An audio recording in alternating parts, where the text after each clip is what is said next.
To my live stream. Today is, what is it? It's Wednesday, the 17th of June, and it's just 6 p.m. UK time. I'm a therapist and coach, and I come here to talk about mental health, psychology, therapy. I don't look like it because I've just been to the gym, but yeah, essentially, I do my best to spread some awareness about how the mind works and what we can do to enhance any quality, any aspect of our life from those places.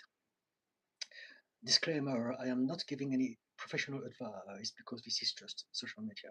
It's not professional setup, and so I can't give any professional advice. However, I do give suggestions and recommendations just based on whatever few words people type. So I don't know if there's going to be much people, but I'm going to do my best to stay as long as needed, maybe up to 2 hours, if there are some need for me to do this. Okay. The way I start my live stream is always by reading and commenting on some of my own posts. And so if you watch this on replay, know that most probably there will be some interactions with people asking me directly some things that they are maybe struggling with. And so the first post that I'm going to read, and by the way, I am on TikTok and YouTube, and also on Instagram somehow. The first post that I'm going to read goes like this. Woke people make you angry because they remind you of all the things that you could be, but will never allow yourself to be. Now, of course, this is not your fault. This is happening at a deeply subconscious level. We all carry inside of us what Carl Jung called the shadow, the hidden parts of ourselves that we bury out of shame or fear. And your journey in this life is to reacquaint with those parts and become whole again. And when you cannot tolerate those who are different, it is because it is a subconscious projection of your inability to tolerate those hidden parts of yourself. Society has long exploited this pain by creating a system called us versus them, the righteous versus the sinners, traditional values versus the woke. And as long as you deny your shadow, you will remain a slave to that illusion, the toxic mentality that drives modern human suffering. The good news is that if you can learn to accept and love the hidden parts within you, you will effortlessly accept those who are different, because the emotional relationship that you have with others is always a direct reflection of the relationship that you have with yourself. So it's a long post, but really here, I'm tackling an issue that is triggering for a lot of people, because what they don't get, what a lot of people don't realize, and I was prepared for that, is that I'm not talking about politics here. I'm talking about the process as to why people think the way they do. And I could have easily taken the example of the other side, but I also need to portray who I am as a human being because it's social media. So I'm sharing what I think about it. And so I had a lot of reactions to that on my post on YouTube. If any one of you was one of them, come and ask me, and I would love to talk about this. And it's not me attacking anyone. It's really about understanding that we all have subconscious bias.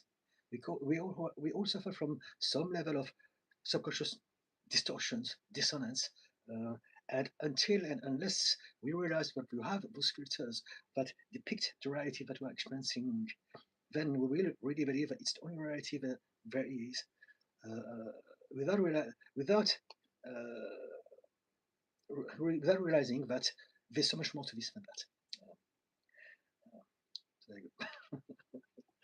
I am a very proud monk, but there's more to this than that. Really, it's not about a cult, it's not about a clan, it's not about an agenda. It's about understanding that in the universe, everything is designed to evolve and expand. And in order to expand and evolve, we must have an open mind, an open heart, and connect with more people, as opposed to judging them, blaming them, condemning them. Um, this is what the whole walk thing is about. It's awakening yourself, realizing that division is an illusion that was created by people at the top. Walk is awakening to that illusion and seeing through it, no longer being deceived by the matrix or whatever that you believe in. Um, If anyone is watching, also, could you let me know if you can hear me well, please, so that I don't finding out after 20 minutes that no one could hear anything I said. And also because there's always some people who are going to question the volume and when there's nothing wrong about it. Okay, I'm going to carry on with what I've done, just reading and commenting on some of my own posts. But if you have any queries, just stop me straight away, just ask me and we can get started. The next post goes like this. The people closest to you don't snap at you because you don't matter. They snap at you because you are the safe place. In psychology, this is called the safe target effect. If you are the target for a struggling parent, constantly being criticized and never being enough for them, remember that the anger is usually fear in disguise. The fear of losing their health, the fear of losing control, the fear of losing their independence. They project the frustration onto you because they feel safe enough with you to stop performing, to stop pretending to be strong, brave, or even happy. Now, of course, this doesn't mean that you must tolerate abuse. If it harms your well-being, you must protect your peace with boundaries. And if they have traumatized you, you must prioritize your own mental health journey. But if there's enough love, and if you have the emotional capacity to stay present through their storm, you have a rare privilege and opportunity. The emotional scales have tipped, and you get to be the grounded adult now. You get to be the safe space, helping your parents navigate the terrifying unknown of the twilight years, the exact same way they once had space for you when you were small and afraid of the world. And so this is for anyone who's looking after a difficult parent. Um, Again, it's the process of understanding what is happening. But of course, it's very important to prioritize ourselves first. If it's too much for you, you don't have to do anything at all. But if you can understand that, maybe that would help that journey make it easier. Okay, who do we have? Sarah, yes, Sargon, this, the School of Flourishing. Hello. Have you ever lived in Southeast Asia? I'm thinking of moving abroad and not sure how this region treats white British people, not meant in a stereotypical or racial way. Honestly, asking though. I don't know. I don't live. I've never lived there. I was born in France, in Paris, and I have traveled there. I went to Thailand.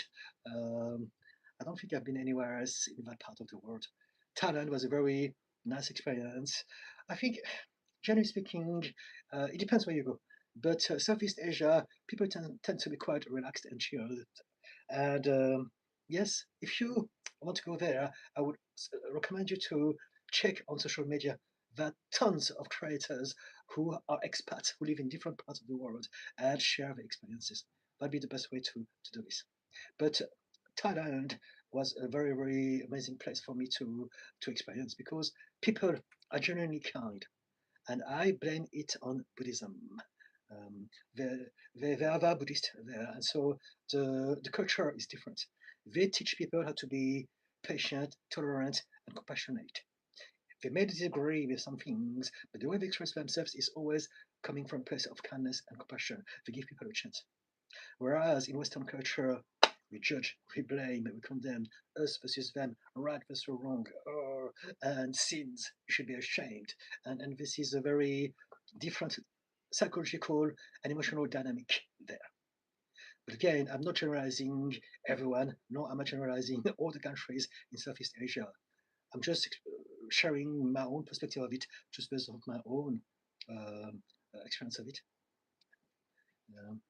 But again, if you want to know, the best way to do this is to go online. There are tons of creators, really, from any countries, in any countries. And so I think that'll be maybe one of the best use for you, one of the best social media use for you. The School of Flourishing, thank you. Even just knowing someone who has traveled to the region is more experience than I have had, but that is really helpful. Okay, thank you. Sarah Neil, any thoughts on actions to take that would be more uniting in the US? I joined a Bible study and it was more like God was Sky Santa Claus rather than having compassion for others. Yes, sadly, a lot of people are using God, using the Bible or the Quran, using religion to control and manipulate people. Instead of opening their heart, they are closing them to hate the others. And that's a real problem that has plagued the story of species since the dawn of it. And so it's not about God or not God. It's not about religion or not religion. It's about finding the right people. There are all sorts of people, whether you are religious or not, doesn't make any difference. What matters is how you're going to use the tools that you're going to use. That you're going to use. I'm repeating myself, but to spread compassion, kindness, and also mental clarity. Um, Sadly, especially in the US, there's a lot of people who are really using religion in terrible ways. We can see this since 2016, but it's always been like that. It's just that since 2016, all hells have broken loose. I think that's the expression. Open the door to the gateway to hell, and people do anything they want now because people who are in charge are allowing them to do that. And so, yeah, it's a sad state of affair. The best way to go on about it is to. Um, so, what are you trying to do? To unite the US, the best thing you can do is difficult because US is at war with itself. And it's not just US, but a lot of different countries like that. But in the USA, it's always been like that. There's always been a huge discrepancy between the left and the right. They're like two different types of people and they hate each other. And they are both just as bad as far as hating is concerned. And so really it's about educating people, understanding why they're in that state, and understanding that that very division was always an illusion. It was invented again by the people at the top to manipulate and control everyone at the bottom. If you believe that this is your enemy, now you're going to focus all of your frustration and anger onto them instead of trying to dismantle the very system, the whole of it, that is the real problem for everyone. Um, Capitalism, patriarchy, um, anything to do with colonialism, any of those things, they are the reasons as to why we suffer. It's never because of the others. We're just a pause in a big lie propaganda. Um, so the best way to go about it is to not attack the other ones. Is to understand that the other ones, they have a different filters, they have a different experience of the world. They're not sharing the same reality as you. No one, in fact, is sharing the same reality with anyone at all. However, we share some belief with some people, and depending on where we live, when it comes to political and religious belief, we will more often than not share the belief of our community, of our tribe. So it's going to be an us versus a them. And so we want to realize that the them, they genuinely believe that they are in the right, just as much as the us believe that. Everyone um, is being, how do you say, tricked into believing that they are good and the others are bad. And this is why people are fighting and hating each other.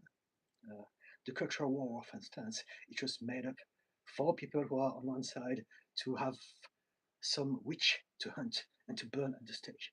If I can find the culprit to all my suffering, now it's going to make me feel better. It's going to give me the illusion of control and agency over my life. But it goes on both ways, in different ways. It's really about understanding the bigger picture.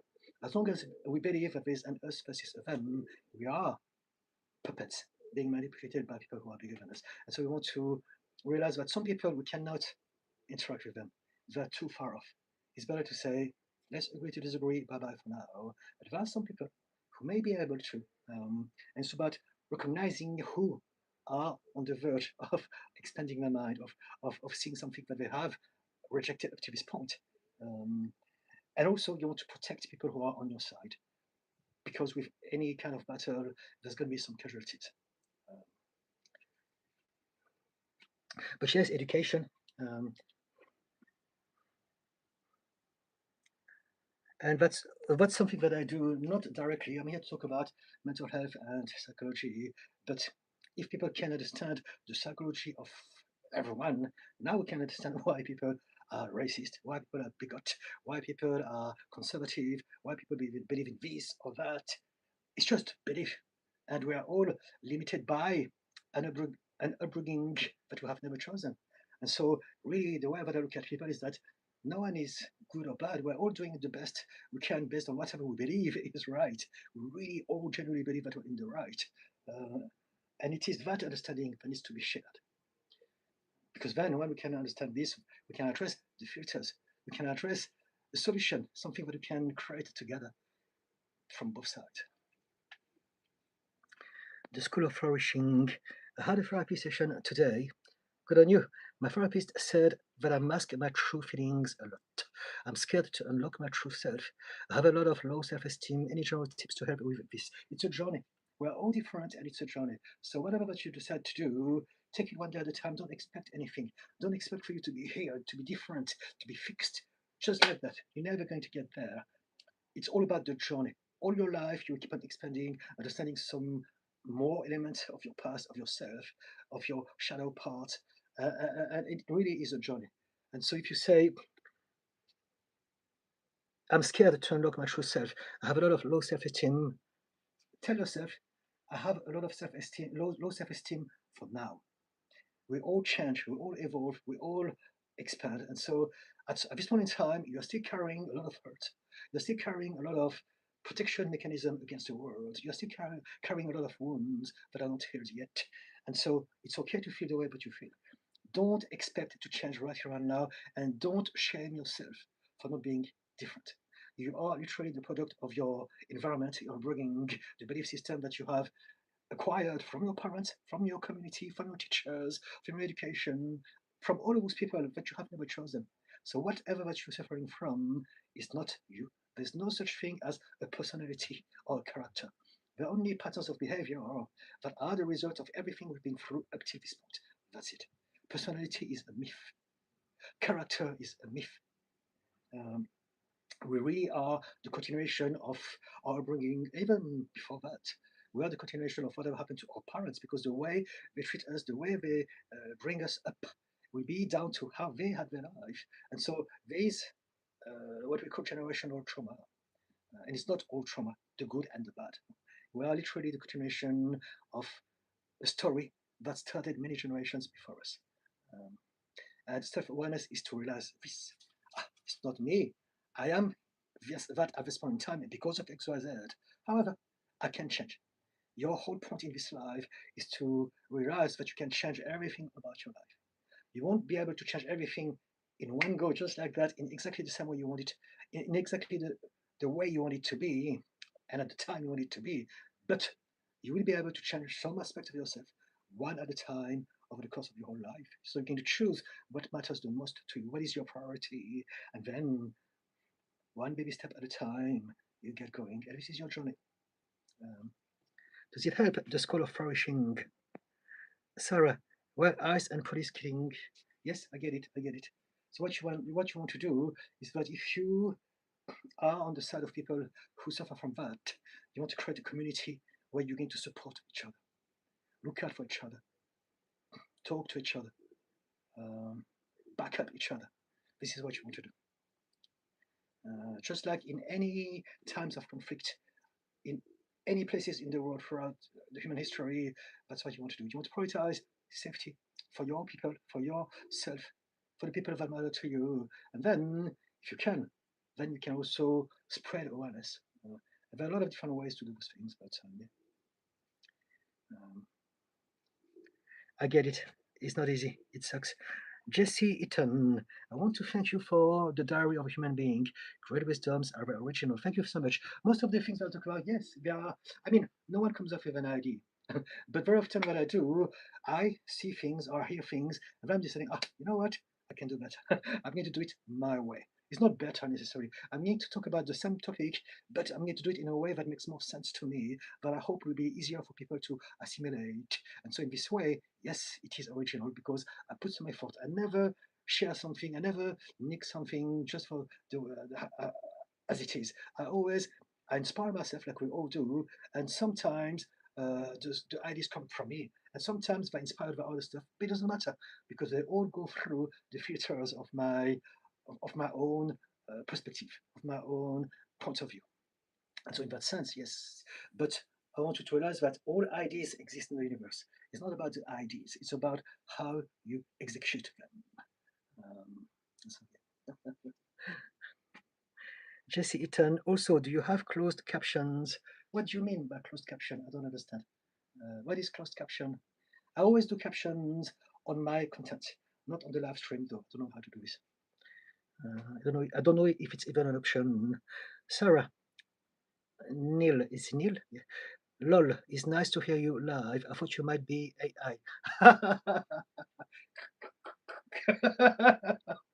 No, I'm not AI. There's a lot of AI. We don't want to be paranoid either. I think if we spend a lot of time watching videos, we may develop an eye for AI. An eye, for instance, I can see straight away when something is AI or not. And so, but I understand that with the creation of AI, people can be paranoid because it can be really realistic. But I believe that so far, everything that I saw that was AI, if you go in the comment section, everyone is on it. We can tell straight away. And I can tell as well. And so it will take a while before we can really make it undetectable. I don't know if it's even possible. The School of Flourishing, thank you. I often tend to seek happiness externally through other people, through wanting to make others proud, etc.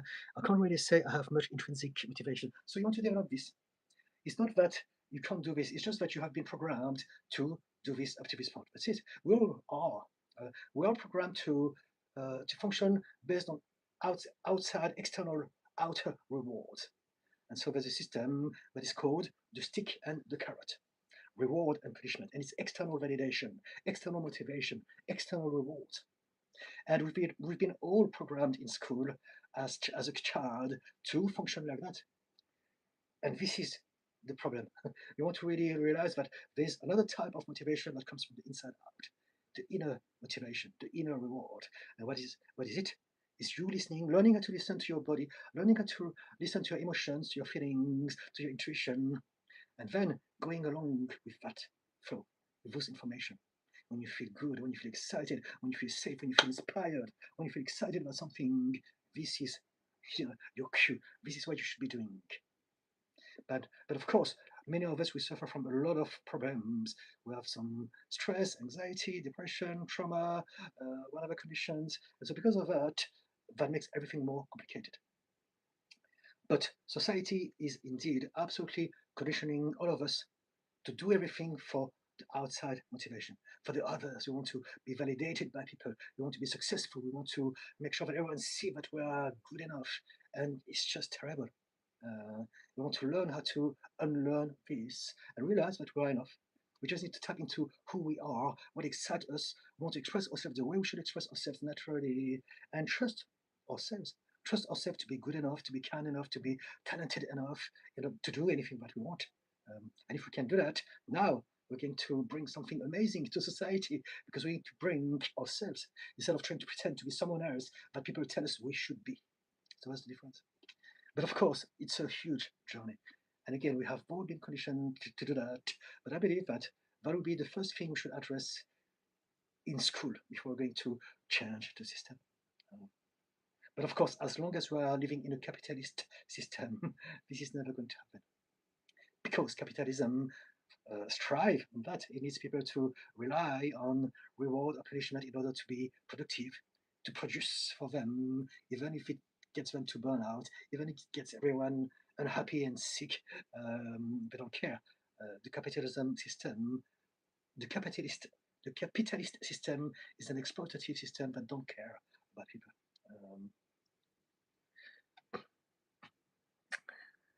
Jesse Eaton, it's a journey. I just started facing my shadow.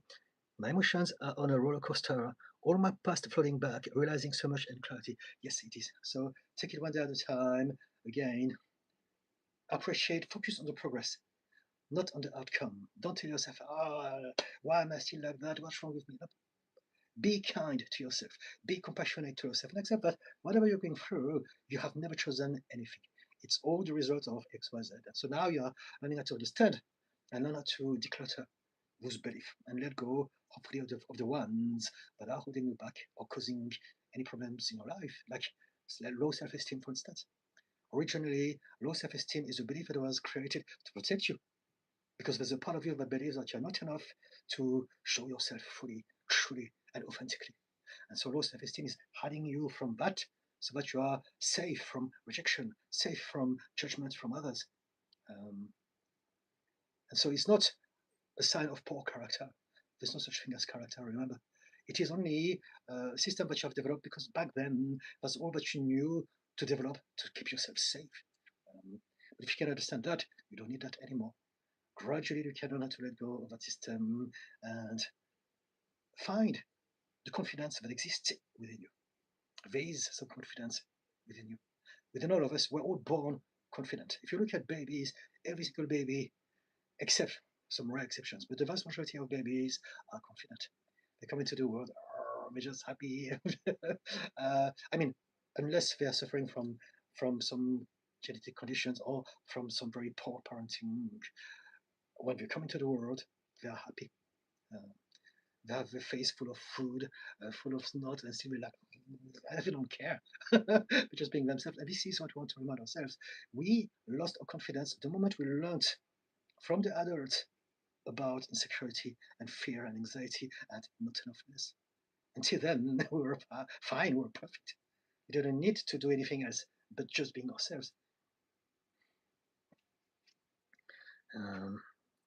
Elena O'Neill said hi. Hello, Elena O'Neill. Hi, all. Hi at all. I somehow feel lonely today. Thanks for still making your live streams. It makes it a little easier listening to you, talking to us in real time. Thank you. If there's anything you want to ask me, Elena, I'm more than happy. Or if you want to talk to anyone who are watching that live today, please go for it. That's why it's here for the live stream. The School of Flourishing. How is the best way to tap into helping myself to find my true identity? I know that it's a broad question, but is there a particular religion, values, support groups that helps to understand this? I would never suggest you to do anything like that. It's not for me. It's not my place. You have to discover your own journey. You can become Buddhist, you can turn into Islam, you can become atheist. It doesn't matter. This is your journey. And my job is not to share with you my belief, it's for you to explore your own journey. If I was given to give you an education, I would be terribly unprofessional. I'd be using my influence to get you to join a community. And this is wrong. And to be honest with you, I don't have a community anyway. I believe that we are all experiencing our own experience, and we should really learn how to borrow bits and bobs from different systems and create our own system out of it. I don't follow anything at all. I love Taoism, I love Buddhism, I love a lot of things from all sorts of different perspectives, but I never follow anything. I don't have a label because I believe that the whole point of our life is to self-realize, and we don't need to belong to a community that is like that. We can belong to the human race, and that's much better one, much bigger. For this to happen, we must not limit ourselves to some levels, to some groups, to some school of thoughts. So how is the best way to tap into helping yourself find your true identity? Just take it one day at a time, explore it. See your life like a journey, a discovery, like an adventure. One step at a time. What am I going to see? Oh, what is that? Who's that person? What are they doing? Let's talk to them. Let's learn something. Just like that. And little by little, you will know more about yourself. You don't need to have an identity. You don't need to be able to define yourself precisely. You just need to follow your flow. And the more you explore the world, the more you discover what you prefer. And the reality is that you will never find out who you are because we are constantly changing. We are in this life exactly precisely for that, to discover our full potential. And until our last breath is still ongoing. Does it help? It's about expanding perspective. We don't need to be this or be that. We have nothing to prove to anyone. We want to stop trying to prove our existence to people. Again, this is the system I was talking about.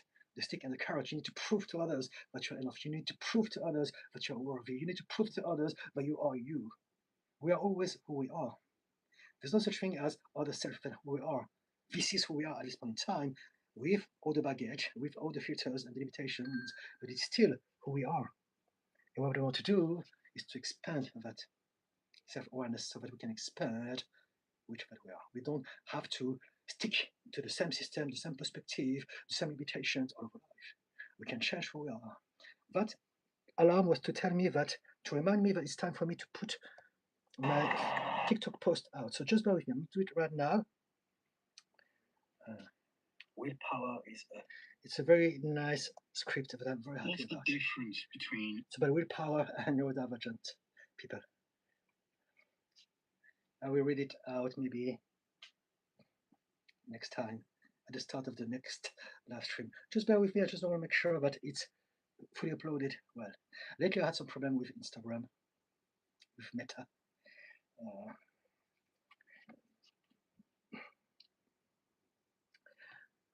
I'm going to keep reading in the meantime. Jesse Eaton, yes, I mean words that you say by captions. It's unavailable on my side. I comprehend better when I read along with what you said. You mean through the live stream? I don't know if it's available. If it was available, if I know how to do this, I would do it. But at this point in time, I'm afraid you will have to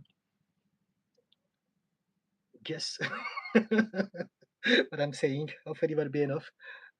Willpower is...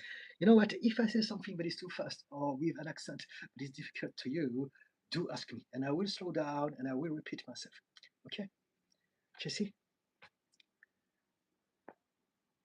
Jesse Eaton, I am myself 100% now and surprisingly accepted autism and ADHD and all. I found a husband who loves me for me. Fantastic. All my awkward moments, schisms, he finds cute. I'm finally at peace and don't worry. Fantastic. Good on you. I'm so happy for you. I know that it's not easy. It's really not easy. But some of us manage to attract, invite the right people in our lives, and this is beautiful. Well done. Same thing with me. My husband is on the autistic side. I'm ADHD plus other things.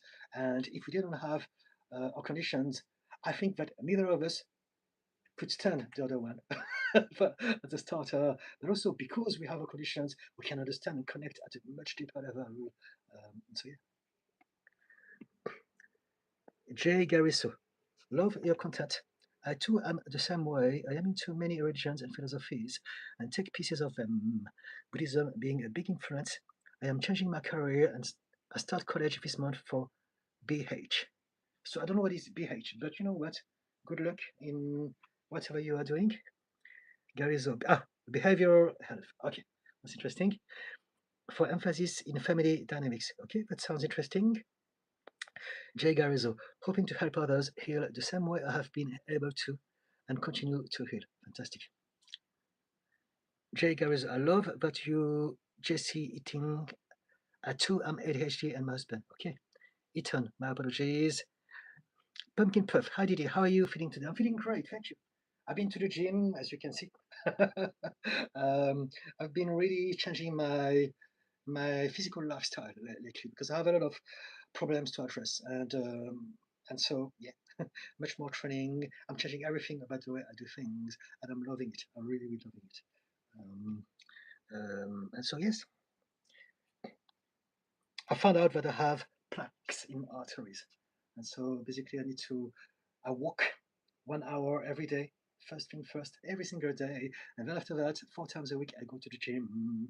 But I'm altering my program because otherwise, if I do too much, I'm going to end up with a heart attack or a stroke in the gym floor. So this is not something that I want to do. But other than that, I'm feeling amazing. Thanks to that, I'm able to sleep better. Now I'm back into my early morning. I wake up at 8 a.m., 9 a.m. every day. I sleep 9 hours because I train, because I have, I apply on myself the system that I teach people who have ADHD to do things. We can talk about this if you want. It's not just ADHD, also CPTSD. Anyone who is struggling with doing things in their life, I have a very simple system that is in 5 steps. I was thinking about it today, so I wrote something. Let me find out where it is. Okay, just if you are struggling with getting things done, if you have ADHD or CPTSD, so in order to get us to do something, and I'm doing this myself, my own life. Number one, we must create a positive emotional association with that thing that we want to do. So it's got to be something that is important. It's got to be that is something not only important, but if we can make it exciting, it's got to be something that we feel excited about, that we think is very important. Number one. Number two, we want to create a visual of that. So we need to visualize ourselves uh, doing those things. We need to have a precise plan of everything that is going to happen for that thing to happen. So every single step, visualize it. So you're telling your subconscious mind, it's important to me, and this is how I'm going to do this. Number three, you want to have structure that are applicable. So we want to organize structure using an agenda, using post notes, using timers, using alarms, and using minimal frictions. So that's a lot of preparation to do, but we need alarms, like you saw me using my watch to remind myself to post out and read all the time. Otherwise, I forget. And everything has got to be with minimal friction. So for me, for instance, for my morning walks, I know exactly, as soon as I wake up, first thing I go to do, I want to make sure that I'm empty before I go for an hour walk. But then, as soon as I'm done, I put the clothes. I know exactly what I'm going to put. I've got my music with me, my trainers, bottle of water. Bang, I'm gone. I don't think. The problem with ADHD is that when we start to think, now we are creating problems. And so, number three, structure with timers, alarms, minimal frictions. Number four, be kind to yourself. Baby steps, growth mindset, self-compassion. Don't tell yourself, it's bad, I didn't do what I wanted to do. Remind yourself that it's a journey. So it's got to be focused on the progress, not on the outcome. And tell yourself, I'm learning, I'm getting better every day. It's okay, it's going in the right direction. And finally, number five, that's the most important. I put it at the end, but it's actually the most important, and that's to feel safe. We want to be free from stress, free from depression, free from anxiety, free from any from lack of sleep, from back food, for anything at all. Anything that is creating tension and stress in our body is going to trigger our ADHD or the CPTSD, and we won't be able to do anything. We will freeze because of it. So we want to minimize exposure to stress. Five things. And the great thing is that I'm applying it to myself. I've been struggling with sleep lately. Again, I told you all about this. I talk about these things quite easily and openly through my live streams. But I go through phase with my sleeping. And lately, up till not long ago, I was really enjoying my night time, being creative, writing my stuff. But because of that, I would wake up very late. And I felt like I didn't want to miss out on summer. And so thanks to now that mission, which is addressing my plaques in my arteries by doing those walks. Now, every morning, I know exactly what I have to do, and this is changing my biology. Thanks to that, I'm feeling different the whole day. My mind is clear. I don't care about watching TikTok for hours on end. I really don't. Um, but I had to apply those five steps. And so, yeah, it's just, again, it's just, we're all vastly different. So there's going to be some discrepancies for each individual. But those are the big lines that people don't talk about. If you want to get yourself going, doing something important to you, and you've been struggling for a long while. That's it. What do you think about this, guys? Do you find this interesting? But the most important thing really is to remind people that I'm applying this on myself. Everything that I teach, everything that I share, everything that I talk about, I felt it, I used it. Otherwise, I wouldn't do this. It's very important to me to have experienced everything that I share from an emotional perspective. Um,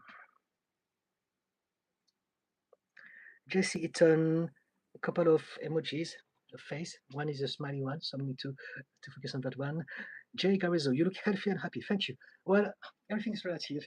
Again, plaque in my arteries. I had a lot of problems with my health, with my skin, with my digestions, with my joints. I'm 56, but I always had one thing in my favor. I have a growth mindset. So whatever life throws at me, I will always try to find a way, find a solution, try to make it happen. And there's one thing, amazing thing that has been helping me to organize what I'm doing now, and that's AI, ChatGPT. If you know how to use it, it's amazing the stuff that you can learn and get from it. It organizes everything for you. It's so clever.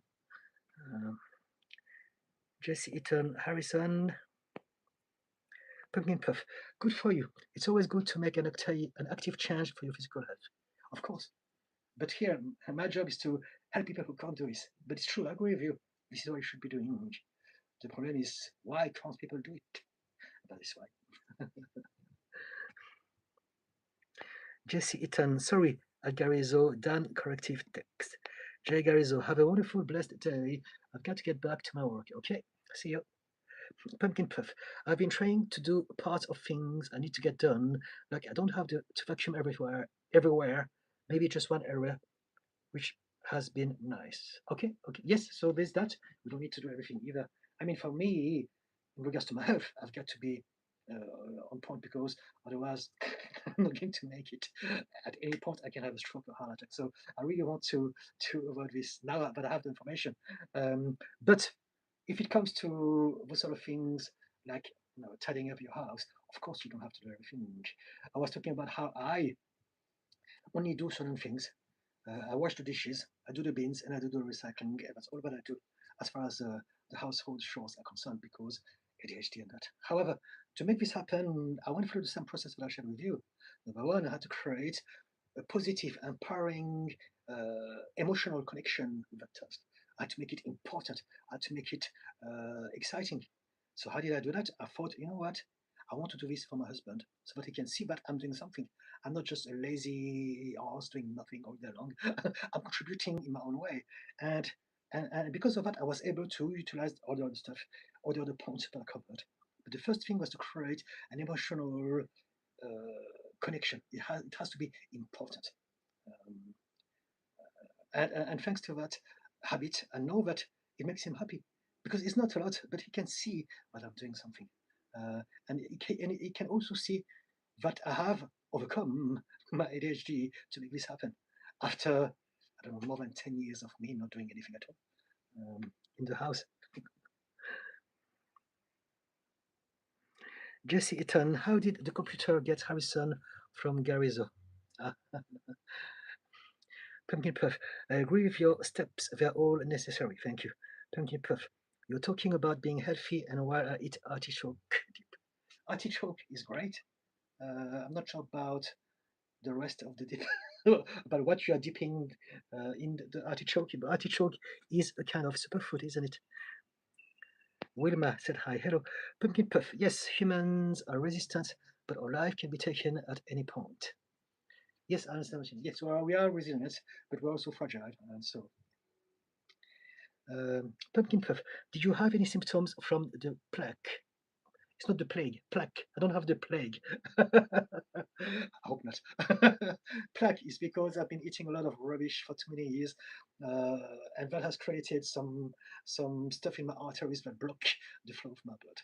So that's the plaque, and that's because I was arrogant and stupid. I believed that if I lift heavy weight, that would sort out everything, and I genuinely fell for that, and it's so stupid when I think about it.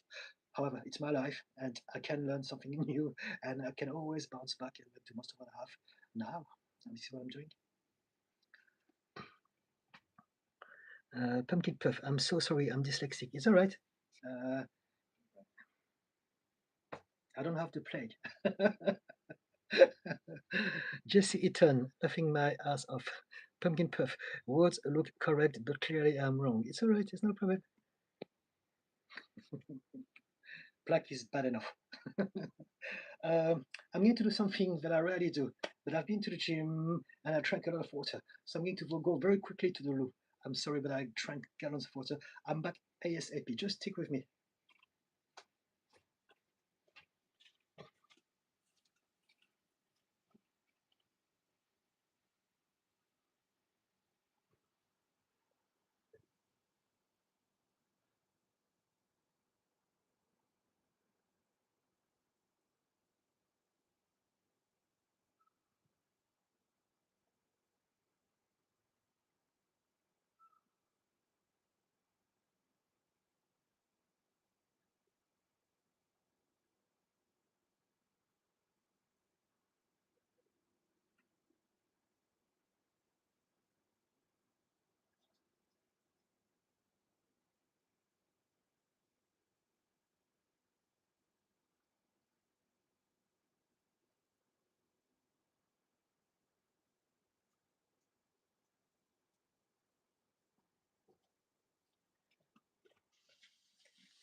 Okay, I'm back. Thank you. Where was I? Pumpkin puff. Good. Glad you here. You don't have the plague. Okay, right. Okay. That's it for now. Is there anything else you'd like to discuss? Or shall I tap into my post? You can tell my energy is a little bit different because of the gym. It does affect um,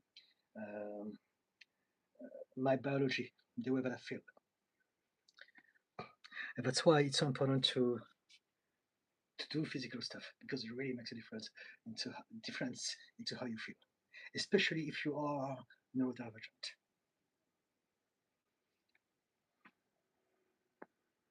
Okay, it's getting quiet. I'm gonna have a bit of tea. This is a lemon Earl tea that is lukewarm.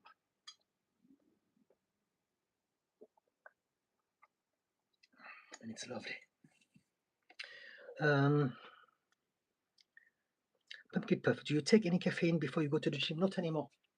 I used to, for more than 10 years, I used to take some pre-workout supplement. Because of my bipolar, that would turn me into the Hulk. And I would train for up till 5 hours, lifting heavy weight, non-stop, and very bit too much. I've injured myself. I hated my training for more than 10 years because of that. However, I could lift tons of weight, and people at the gym would think, gosh, he's amazing. But what they didn't realize is that I hated my training. I felt terrible. I could never sleep. I was always in pain. And this is the problem with bipolar. You don't realize sometimes it's not a full on manic episode, but there are remnants of my propensity to overdo things and to also have, in that instance, some extra physical strength. Bipolar can do that to some of us. And so, yeah. Uh, and so, yes, the combination of the pre-workout supplement, and I had like tons of caffeine, and also that vision of me lifting weights being my remedy to my mental health problems, created a lot of whole new world of problems, which I'm still addressing to the day of today. I was talking about John's problem. I hurt my body in so many times, in so many ways, and I'm only learning recently now how to chill out and how to take it easy, how to lift less, and how to walk more. And it takes me some time because I need to rearrange the whole understanding that I have about physical training. But at least I stopped taking caffeine supplement before the gym because that really, really affected my whole experience of it.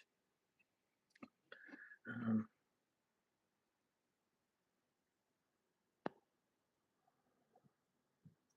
Jesse Eaton, I love the look at the end of each shot. You did mention it. I don't even know what you're talking about, but you know what? If you appreciate something that I do, I'm happy with it. If that's good enough for me, is it?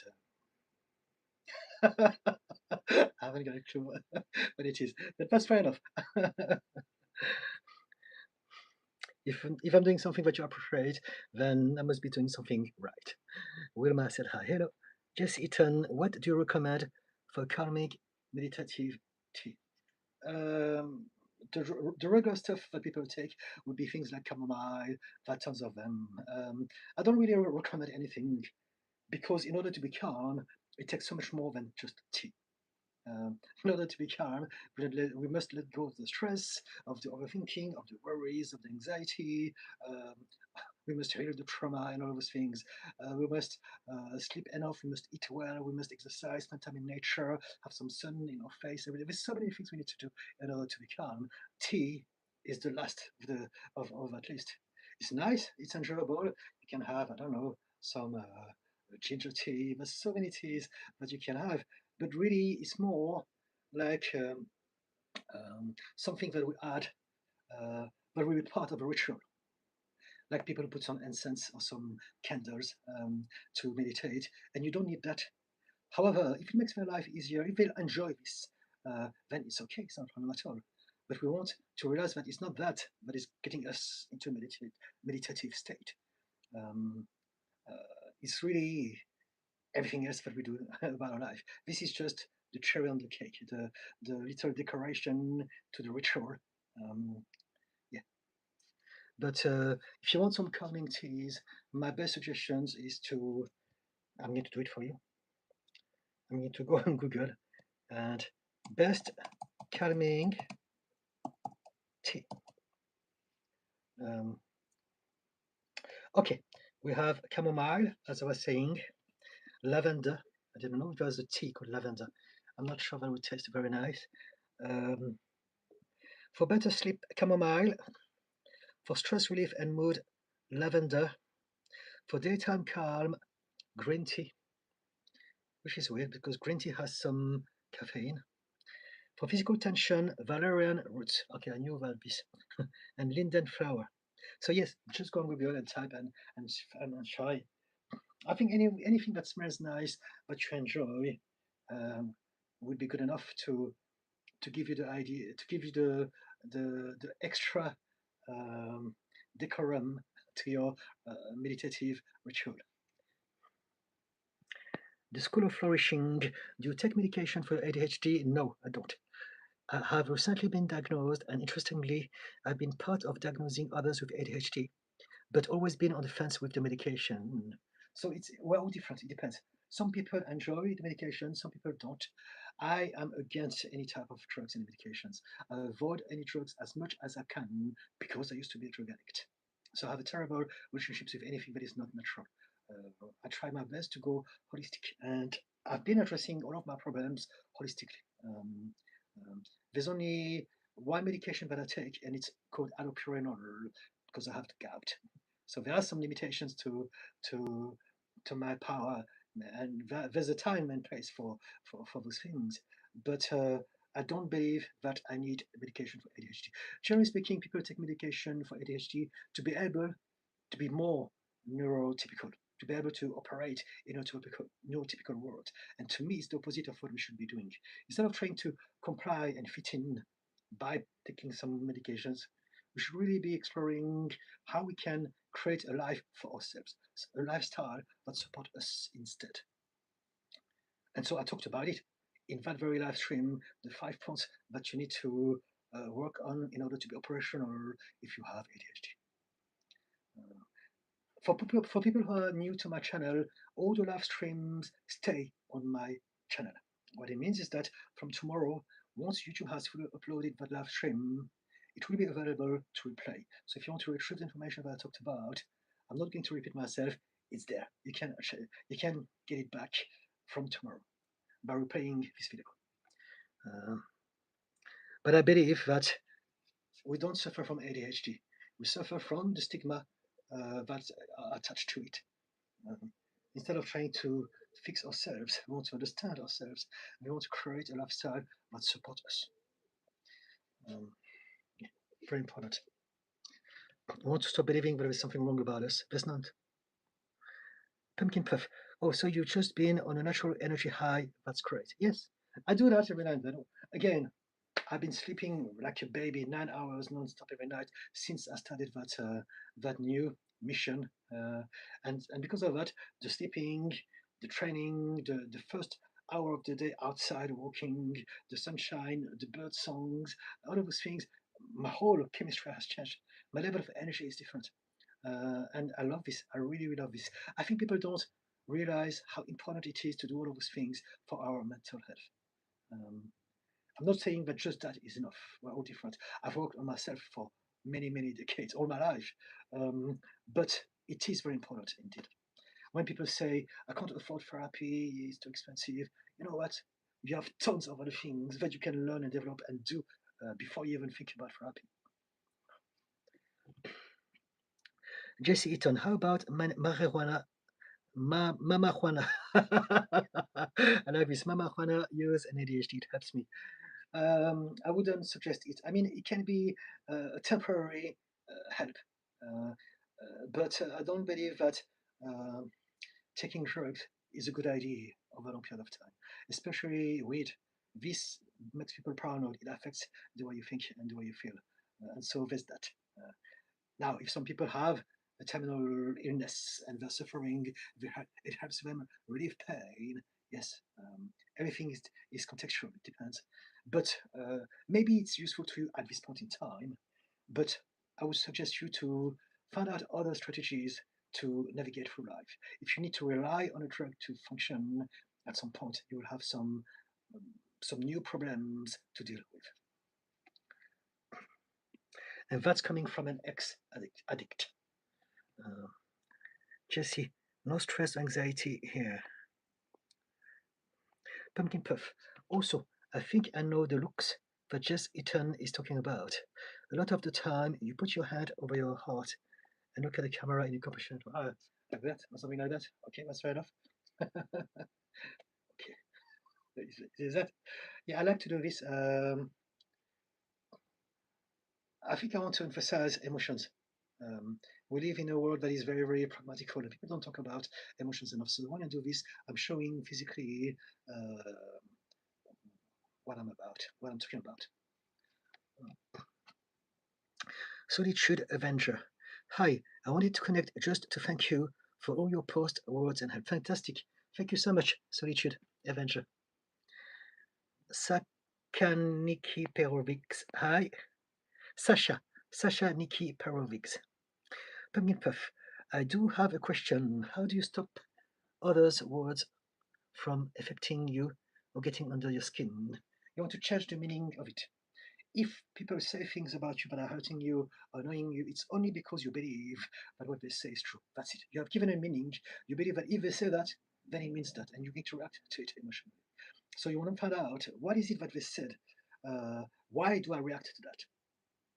So do you want to give me an example of the things that has been said recently that annoyed you? We can work on those examples specifically together if you want. We never suffer from what people say. We only ever suffer from what we believe it means to us.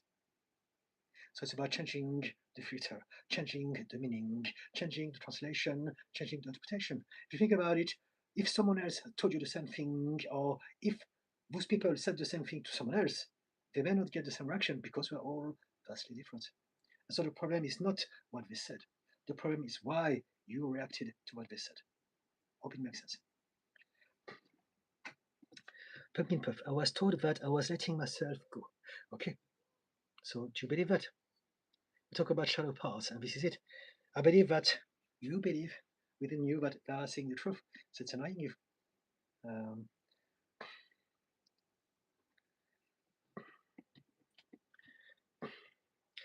What you want to do is to realize that we all project. If they're telling you that you're letting yourself go, it's not because you are letting yourself go or that is any of their business. Anyway, they're saying this because they are projecting their own insecurities. So if they see someone that may be letting themselves go, now, because they don't want to be perceived as such, they're going to say it to you. Look, he's letting himself go. Ha ha ha ha. I am not. This is what it means, really. We all project, we all do this. And so realize that it's got nothing to do with you. They're just projecting their own insecurity. You can tell them, you know what, it's none of your effing business. F off. I may not, it's none of your business. Tell them, ask them, what are you trying to achieve? Are you trying to hurt my feelings? Are you trying to just be a little bitch here? Just be nasty for the sake of it? Why would you do this for? Why are you saying this? What is it bringing you to your life? Tell them that. It's got nothing to do with you. If they are kind, if they care about you, they would never say that. Or maybe they don't have much level of self-awareness and they don't mean bad, but it's still hurting you. So you have to tell them, you know what, please don't say that. It's got nothing to do with you. It's not kind. And if they say, it's just a joke, tell them, well, jokes are meant to be funny, not to be hurtful. Anyway, let's see what you say about this. Pumpkin Puff. I don't talk about my mental health, so it might look like that from afar, but I was struggling, feeling better though. Focus on yourself, focus on the kind people, take it with a pinch of salt. Just look at them like people who are very terribly insecure about themselves. That's why we say this.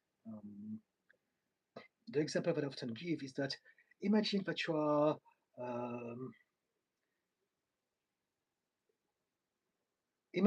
sat down in a park, and there's someone who has some developmental disorder, and says to you, "Oh, you're letting yourself go." You know that they have some neurodevelopmental disorder, so you don't take it personally.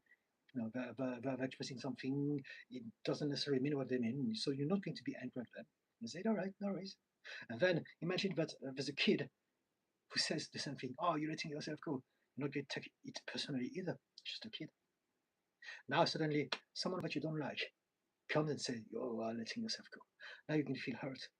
The same message 3 times, you only get hurt 1 time out of 3. Why? Because of the meaning that you have given it. Those people, what they say is important. I must show them that I'm good enough. I must get some validation from them. Because of that, you suffer. If you tell yourself they are just projecting their own insecurities, it doesn't come from a bad place necessarily. There's kind of thing to do with me. So, just like that, you know what? You can tell them, yes, I'm letting myself go. And what are you going to do about this? So what? Who cares, right?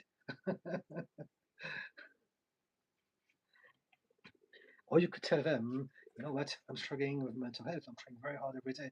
This is absolutely unkind from you. Please show some compassion if you can.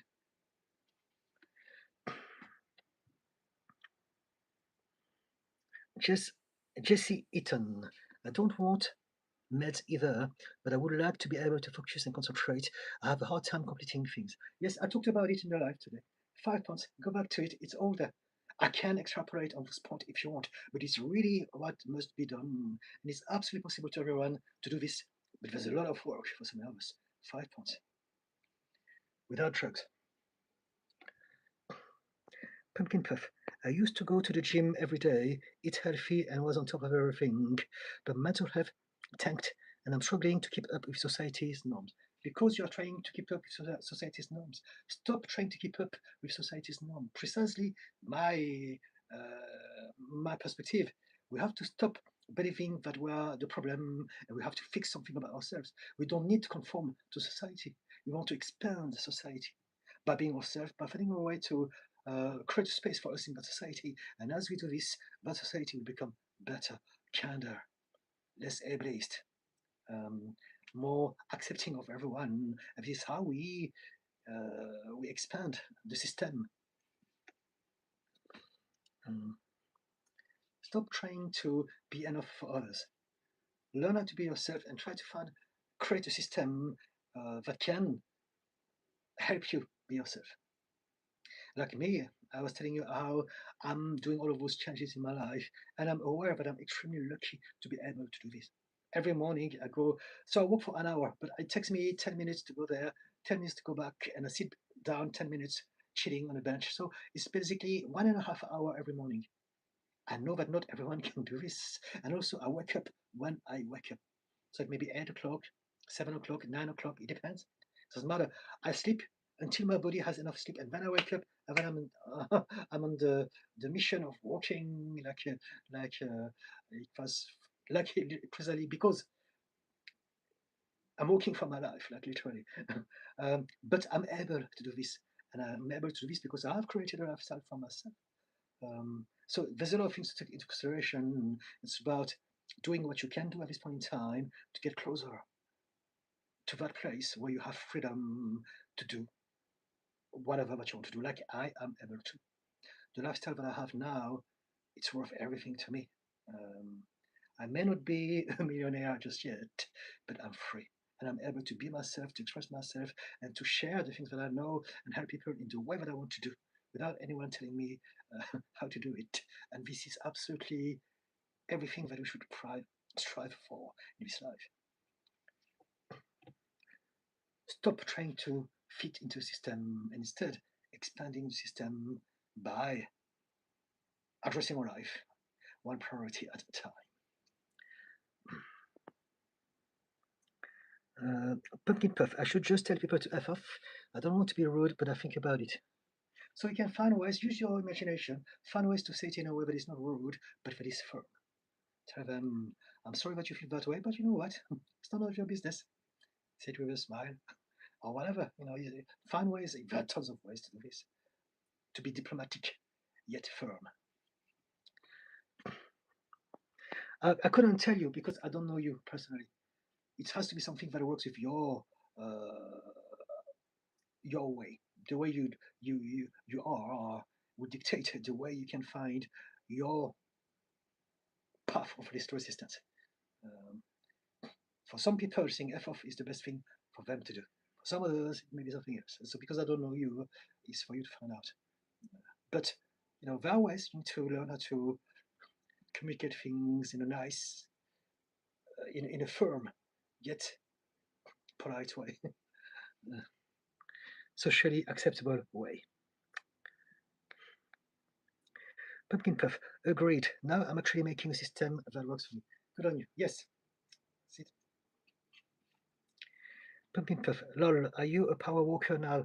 Well, I'm not power walking, but I'm walking for 1 hour uninterrupted, and I do accelerations. So there are power days and there are chill days. So basically, this is how it goes. I don't know if you're interested about that, but my program is that I walk every single day, 7 days a week, and I train 4 times a week. However, I need to train in a way that my body can also rest while I'm resting. I can rest actively. So what it means is that in the 7 days,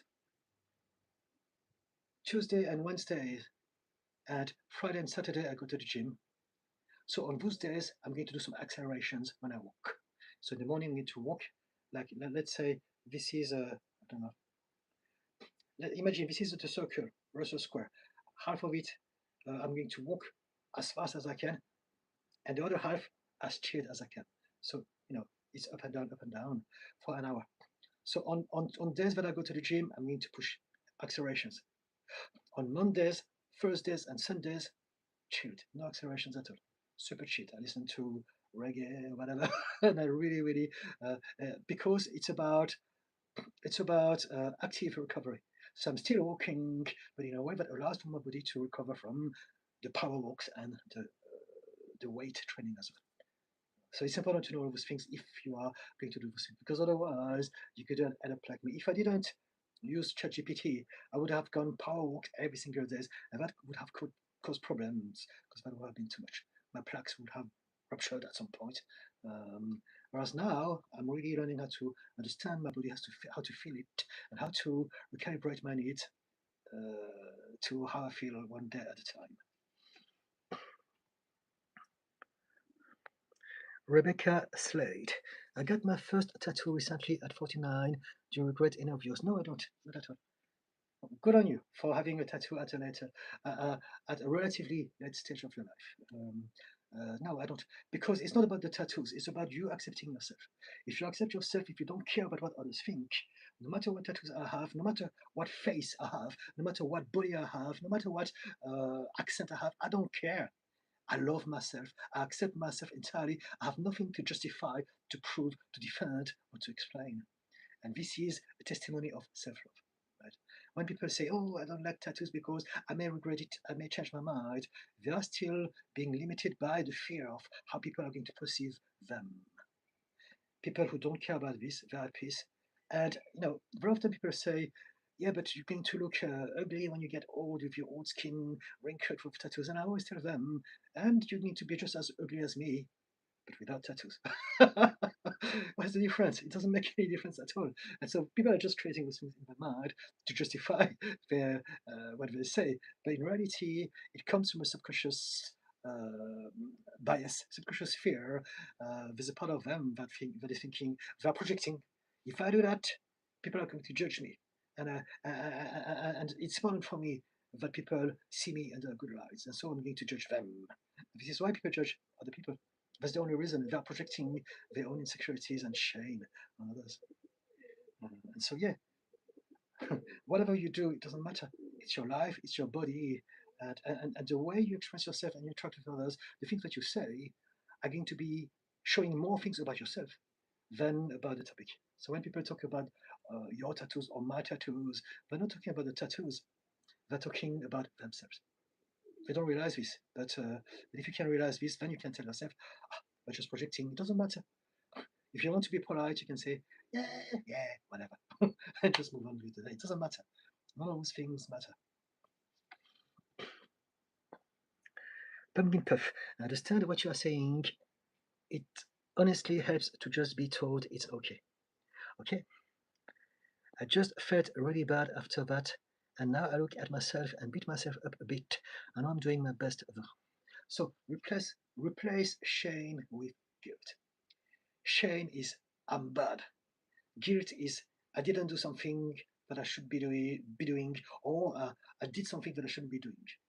Because if you focus on the guilt, you're focusing on the action. So sometimes guilt can be a good thing.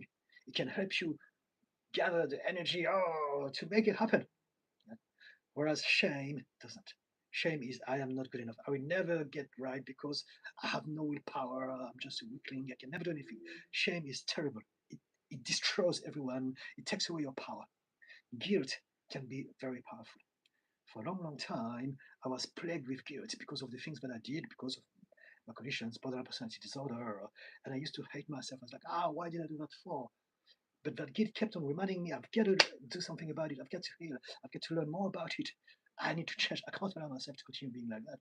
The guilt helps me heal. But if I allow for the guilt to turn into shame, now I'm cooked. There's nothing I can do because it's me. It's who I am.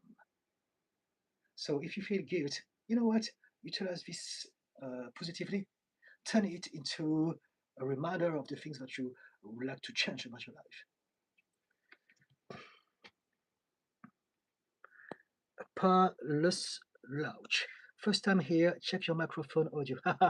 that's why it's your first time here, because you are one of those people who say that. I've been on this live stream today for 1 hour and everyone seems to be okay. So I think if you have a problem, it's on your end. Okay. Pumpkin Puff, that's great that you are walking so much now. Do you feel lonely walking alone without a dog, or are you just happy to be outside? I'm happy to be outside. I'm not lonely. I'm surrounded by people. I'm surrounded by trees. I'm surrounded by squirrels. I'm surrounded by birds. I'm surrounded by sky. I'm surrounded by bird songs. I'm surrounded by winds. I'm surrounded by so many things. I'm not lonely at all. So this is what we think when we start to think we may end up in those places. But I'm never lonely. There are loads of dogs, a lot of dogs that know me, that come and see me when I'm walking. Um, uh, I'm surrounded by. You get the idea. Lonely is a state of mind if we think about something, but in reality, lonely is only a state of mind. We're never lonely. We're always surrounded by something. Um, Someone. There's always something or someone, and it's just really about realizing why you feel lonely. The only reason some people feel lonely is because they're depressed. It's because of the belief that they're not connected to this moment. They're not connected to the world, to nature, to people, to their feelings. Rebecca Slade. Yes, it's about accepting yourself. Wonderful. Yes, thank you. Rebecca, message retracted. Pumpkin Puff. Oh, interesting. Shame is bad, but guilt is okay. Yes, guilt can be okay. Again, nothing is this or that. Everything can be anything depending on the context. However, shame has no place in an adult's life. It has a place as a child. I did a post about it. I don't know if I put it out just yet. I'm going to read it. It's a very good post, if I may say so. But let me find it. It's about shame, precisely. I think I'm going to post it tomorrow. I can't remember when it's coming out. It goes like this. Shame has only one job: to help a child survive bad parents. As a child, you cannot hate your parents because you depend on them to survive. No matter how much they ignore your needs, no matter what they do to you, your mind creates shame to make sense of the hurt. You internalize the blame, and that painful story becomes your narrative. As an adult, you must upgrade the script. It was never your fault, you were just a kid. But letting go of shame is incredibly hard because society acts exactly like a dysfunctional family. It needs you to believe that your struggles are entirely your fault, so that it can keep manipulating and gaslighting you. It is a system built to exploit your pain and your confusion. And so I want you to know that where you are right now is not a personal failure,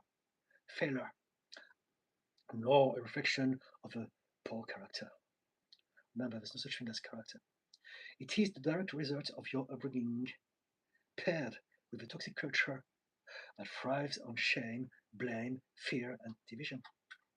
And so to heal, you must rewrite first the narrative that you have of yourself, and then next, you must completely disarm and free yourself from the script of a toxic, patriarchal, ableist, and exploitative society.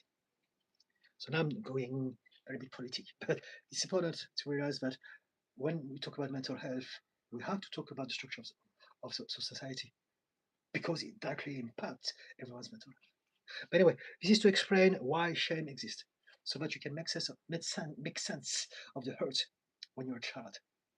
As an adult, you don't need it anymore. You can replace it with guilt, and then use the guilt as a drive for change. Thank you for your hearts. Rebecca Slade. I want to be as self-accepting of myself as you are. It takes time. I used to hate myself. I used to hate every single bit of myself. There was nothing about me that I liked. I hated everything about myself, inside and outside of myself. So it took me a while. I'm 56 now. I had many aha moments. I started to change at the age of 39.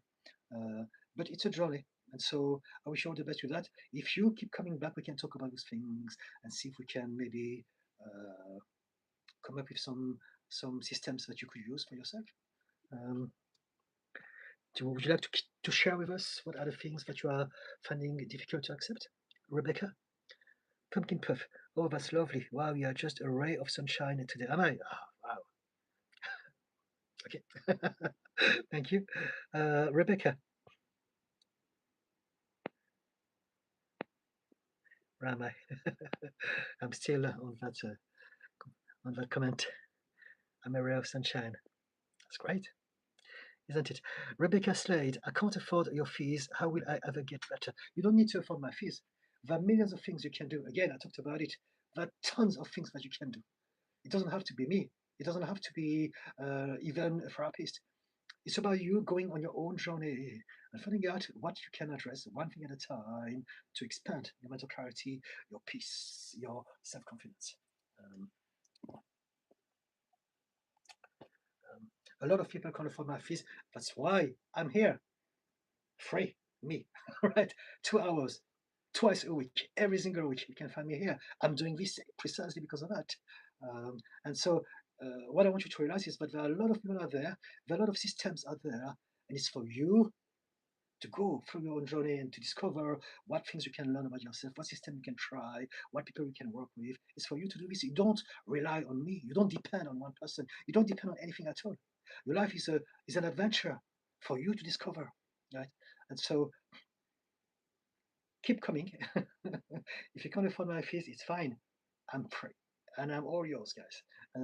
And then hopefully through our conversations, you may realize maybe that thing that I can try, maybe there's that book that I can read, maybe there's that belief that I can upgrade. Whatever that it is, your life is a journey. It's ongoing, and I want you to see yourself as such instead of thinking, I can't do this because I need there. First, I'm here. I need to get there, and I need that in order to get there. No, your life is multidimensional, the endless path. It's a maze. It's not there's there's not one single path to your life and one single option or possibilities for you to get to that path. Your path is constantly readjusting and shifting each moment. That's what we call life.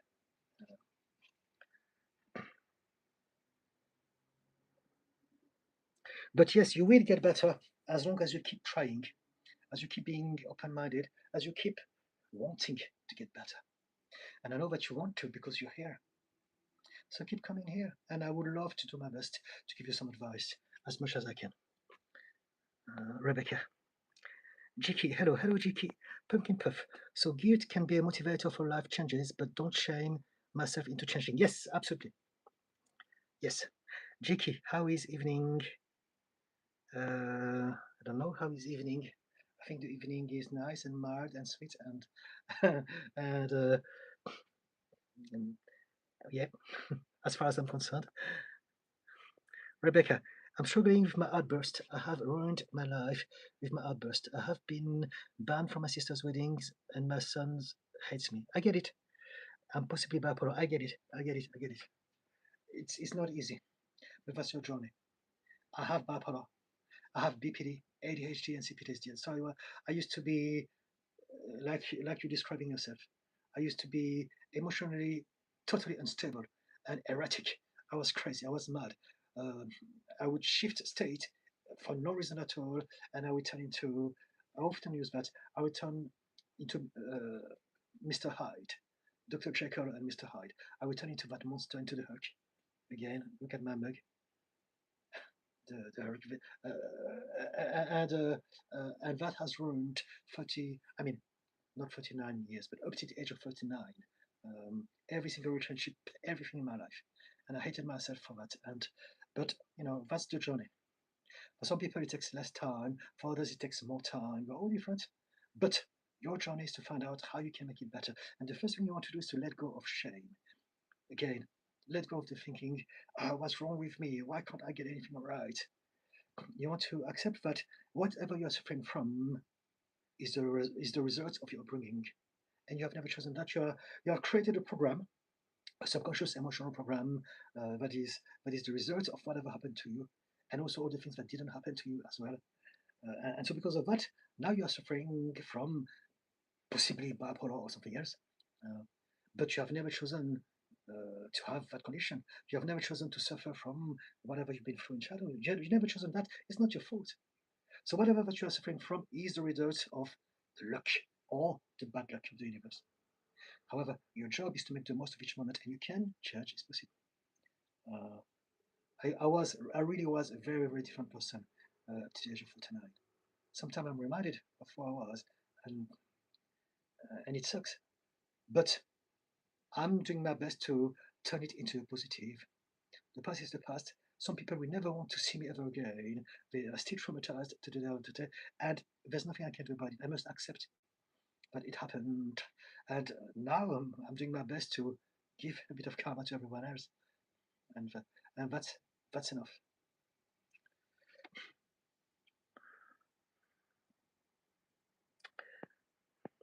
Jiki, how is the live stream, brother? All right, I think. How about you? How are you doing? It's good. All right. Student 2K. Do humans learn through trial and error? Is it possible to learn things without having to make an error? And which ones is quicker and effective? Uh, Everything happens. So we can learn through errors. We can learn without errors. We cannot learn despite everything. We're all different. There's no rules. You're trying to have a system to understand life, but in reality, life is just about everything that you go through, and it's not about the errors or the mistakes. It's about the mindset. So what you want to do is to change your mindset. There's no error, there's no mistakes, but only lessons. If you can look at life like that, it's going to be super easy for you, because everything about your life is either success or it is a lesson. That's it.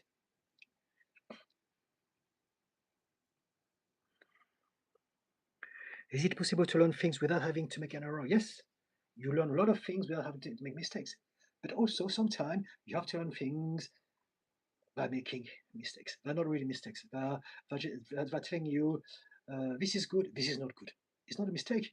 It's just a sign, a signal, an indication that you shouldn't be doing this again. So you learn. Um, and so, yes, again, what I often say is that there's a sport called BJJ, and they have a motto: there's no win or lose, only win or learn. And I like to take it to the next level.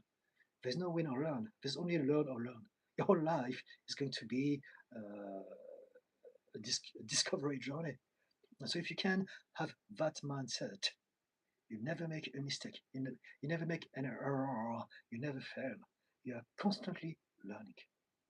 If you believe that something is a mistake or an error, now you're not going to learn. It's a mistake. Uh, it's a failure. Um, does it help? Pumpkin Puff. Didi is honestly the best person to talk about outburst. By the way, Rebecca, I have BPD and he has helped me a lot. Thank you so much, Pumpkin Puff. Rebecca, yes, totally unstable. Should I consider medication because I have tried to change? I don't know. I can't tell you because I don't know you. I don't know your history. If we worked together, I would know about your history. I would talk to you directly. I would be able to see you, and I would focus all of my attention on you. But because I don't know you, I cannot give you any advice. I can't. It's impossible. My advice is for you to go through your own journey and find out one step at a time what works best for you or not. Um, Try, see what happens. Rebecca, yes, it's not my fault, but I get blamed. Nothing is our fault. If people are blaming you, keep yourself away from the people who are blaming you, because they're making your life much harder. People who blame you, they don't necessarily come from a bad place. Maybe they just don't know. A lot of people are ignorant, and especially when it comes to BPD or bipolar, people will judge us because they don't understand why people are angry, why people are losing control. We don't choose that. We never choose that. But it's understandable. If you don't know something, you're gonna be scared of what you don't know. And so do your best to surround yourself with people who get you, who understand you, who have enough empathy and compassion to see through. It doesn't mean that they're going to accept or allow you to hurt them, but at least if they can understand that you're not coming from a place of choice, you don't choose those outbursts, you are suffering from them. That's a start. Because if you surround yourself with people who are only constantly criticizing you, now they're going to make your life harder. It's going to be so much harder for you to get started with your healing journey because you'll be overwhelmed by the shame. Shame and fear are the two things that are hurting us mentally and emotionally. The School of Flourishing at Rebecca. Where are you based, Rebecca? Jiki, do you have any tips on how to manage stress? It depends what stress it is. There are millions of different types of stress. So, again, would you like to tell me about your stress? What is stressing you out? Uh, and first thing, what we want to do is to realize that stress is an illusion. We don't have to be stressed out. We get stressed out because we believe, but it's normal to be stressed out. And I know that that may seem very far-fetched for some of you, but it's really how I see it. I used to get stressed out by everything, but I'm reminded, I've learned to understand that we don't have to be stressed out. We can choose to, over time, disarm our reactions so that we don't uh, keep repeating habits that we don't like. And we can change our lifestyle as well so that we minimize stress. We don't have to expose ourselves to stress. If I'm in certain environment, I will be stressed out. And so I'm learning how to avoid those environments, those times. I need to come up with some systems. When I go to the gym, for instance, I've been to the gym today, and in my gym bag, let me show you,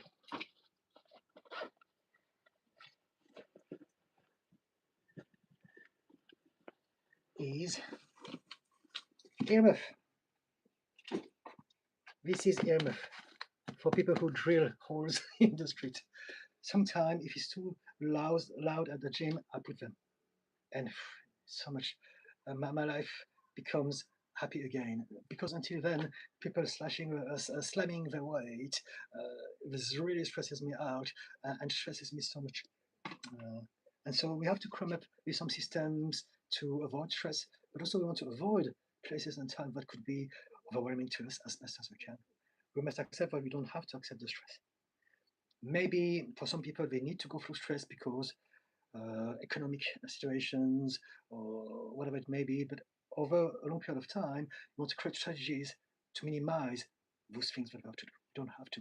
As we get older, we want to change our lifestyle, we want to change the things that we do, we want to change the people that we see, the places we go to, so that we are minimizing stress. But then again, if you can tell me what sort of stress it is, I could give you something maybe for you to use. GK. Kalirmi said, hi, hello. GK, I have to BRB 1 minute. I have to be right back. Okay. Rebecca, are you talking about Jiu-Jitsu? Yes, I was talking about BJJ, Brazilian Jiu-Jitsu. There's no win or lose, only win or learn. And I like to believe that, in fact, there's only learn or learn. GK, I'm wondering what to do regarding evening cues. I have hard time sleep. Let me try again. I am wondering what to do regarding evening cues. What is evening cues? CUSE. Cause. Regarding evening, because I have hard time to sleep. Okay. So again, it's a big topic. Sleeping disorders can be the cause, the symptoms of millions of things. And so for me to help you out, I need to know more about yourself. Very often, more often than not, the inability to sleep is not the problem, it's the symptom of the problem. Cheeky, well, the stress is due to PTSD, general anxiety disorder, anxiety and panic attack. So there you go. So you know it. Recently, due to tapering off diazepam, I'm prescribed. I've been having fear of sound revolving myself. Okay, so the sleeping is not a problem. The stress is not the problem. The problem is the PTSD, is the anxiety, is the panic attacks. This is the problem, right? My point, exactly. So how do you deal with that? You work on your problems. You do everything that you can to learn more about your conditions and what you can do about it. That's your solution. Until you do that, you will suffer from stress because it's part of the symptoms of having those conditions. Does it make sense? Now, what you can do in the meantime is to practice, learn, develop the skill of mindfulness. It's something that will take a long period of time, but it's something that will help you over time. So it's something that I can always recommend. You can do a lot of somatic exercise to make you feel better in the moment. We can talk about the panic attacks. There's a lot of things you can do. Breathing technique, having a cold water on your face, dancing, shaking, jumping. There's a lot of things you can do. Tapping. It's for you to find out, try all those things, and find out which of those things will help you feel better in the moment. The school of flourishing. Do you think that some decisions people make are inherently evil, that there are certain acts that are unforgivable, and that no one can ever come back from? It's not for me to judge. This is what society, people, and ego do. I don't judge. There are some things that people will condemn absolutely. But my place is to understand why people do that. And in fact, whatever we do is always the result of our bringing with some aspect of our genetics. So we never chose it. Even psychos, even maniacs, even Machiavellians, even narcissists, even whatever, the worst people in the world, the worst criminals, they don't choose that. If you don't have empathy, they don't choose not to have empathy. We are literally the result of our upbringing and our genetics, and no one chooses anything. And also, again, society, the way it's designed, is going to make people worse. Because of the way it's designed, if you suffer from any conditions that gets you to be angry, then you're going to end up doing things. If you are persecuted because of the color of your skin, because or because you are gay or whatever, it's going to get you to develop different systems and to behave in different ways, and then end up in different level of problems because of everything. Um, and even if you look at people like Donald Trump, for instance, that guy doesn't have any empathy. But again, he suffered from his own dad. He had a terrible childhood as far as a human being is concerned. And so we all suffer, we all have a baggage. And from that perspective, I see the humans, and it's not for me to judge. Society has lawyers and judges and laws. This is what society does. It's not my job. My job is to develop empathy and compassion. And of course, if someone has wronged other people, if someone has hurt a lot of people, they must abide by the laws of humans. But having said that, we don't need to judge them as a human being. I see a lot of people who get very angry every time that a criminal is being caught, and everyone on social media is like, they must, uh, they must give him death sentence or something like that. And they're really, really, it's like they're very angry. It's like the villagers with the pitchfork. It's really is that they don't realize that they're lucky, but it's not them. It could have been them. If they were born with the conditions, with the genetics, with the parents, with the way they look in regards to society, they would have ended up exactly the same spot. They would have done the same thing, and they would have been judged by society in the same way. And so my job really is to spread empathy and compassion and get people to realize that we are all the victim of an upbringing that we have never chosen. Everyone, including the worst people. Now, it doesn't mean that we don't want to change the world. We want to change the world and make it a better place. But the first thing we need to do in order to change the world is to stop believing that there are good people and bad people. There's no such thing. There are good or bad behavior, good or bad words, deeds, actions, or inactions. And this is what we must address. We want to understand where it's coming from. The way that I see it is that if we can create a new society that understands mental and emotional intelligence, now we can address, we can recognize who is who. Someone doesn't have empathy, okay, let's teach them empathy. The problem in the whole world is because some people don't have empathy. And the way the system is created is to allow for those people to be at the top and manipulate everyone else at the top. That's it. I created a post that was very popular on Instagram, and it was precisely about that. There are only two types of people who cause all the problems in the world. On one hand, we have people who have no empathy pathologically. They're the psychos, the sociopath, people in charge, people who are running the government, people who are holding all the power and the resources, people who are dictating the narrative. And there are people who lack of information and education. And those people are being manipulated by those with no empathy. That's it. This is literally the history of humanity. But the people who don't know, they don't know. And people who lack of empathy, they didn't choose that either. They're born in a system that favoritizes them.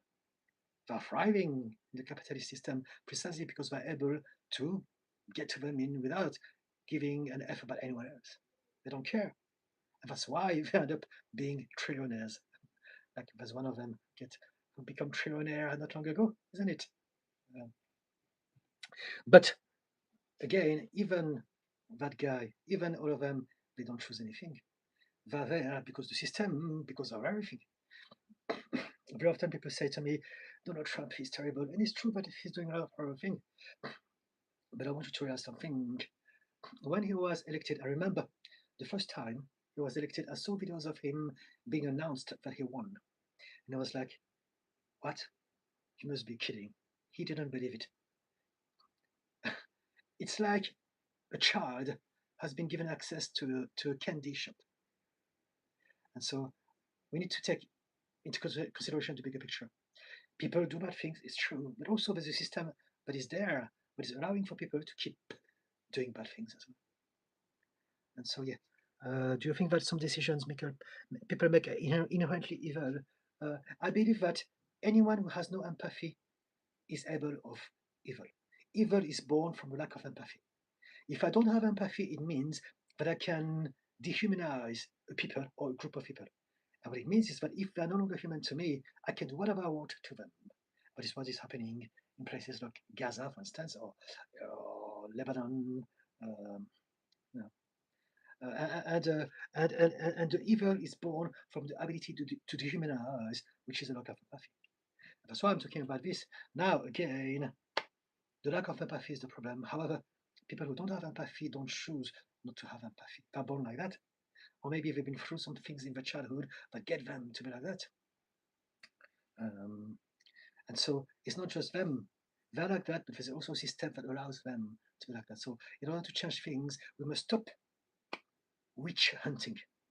We must understand the system, the bigger picture. We must dismantle the whole system uh, as a whole. And it's a big task, but that's the job. Rebecca Slade. My partner is a black belt in BJJ. Maybe I should start listening to him. He's very calm. Okay, there you go. BJJ is a great sport. I loved BJJ. I'm terrible at it, but I have dabbled in it, and it's a fantastic sport. It's very mathematic. It's about combination, logic. So there's a lot of stimulation for. I think for people who are neurodivergent, it's quite a good sport to do. Jiki makes sense, I guess, because hence why I can't sleep. Okay, Jiki just keep stressing out in between. Okay, Rebecca, thank you. Talking to you has shifted my mood. Fantastic. Thank you, Rebecca. I'm so glad that it has. And yes, BJJ, awesome. GK, imagine if all people just would help each other out. The world would be such a beautiful place. Yes, that's the plan. That's the plan. The problem is not the others. It's not the bad people. The problem is that we believe there is such thing as the others. We believe that there are bad people. It was all born from a system that gave us an illusion of controlling this world. I need to understand how the universe is designed. So now if I can understand that there are good people and bad people, now I have a system. We punish the bad people and we do the best to belong to the good people. But the problem is that all the problems in the world have been created by people who believed that they were the good people. Think about this. This is why it's a system that doesn't work.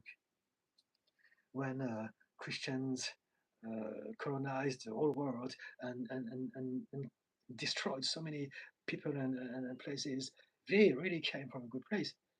They did it because they really meant to bring Jesus into people's lives.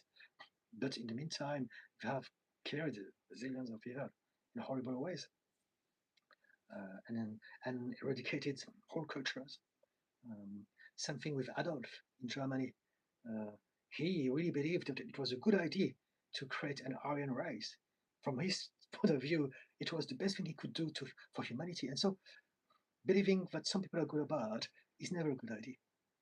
Um, what we want to realize is that we're all the same and we're all doing our best, and we want to understand instead of judging, instead of protecting, instead of counter-attacking, or instead of trying to invade others and take their stuff. We should realize that we are all indeed one race, the human race. Um,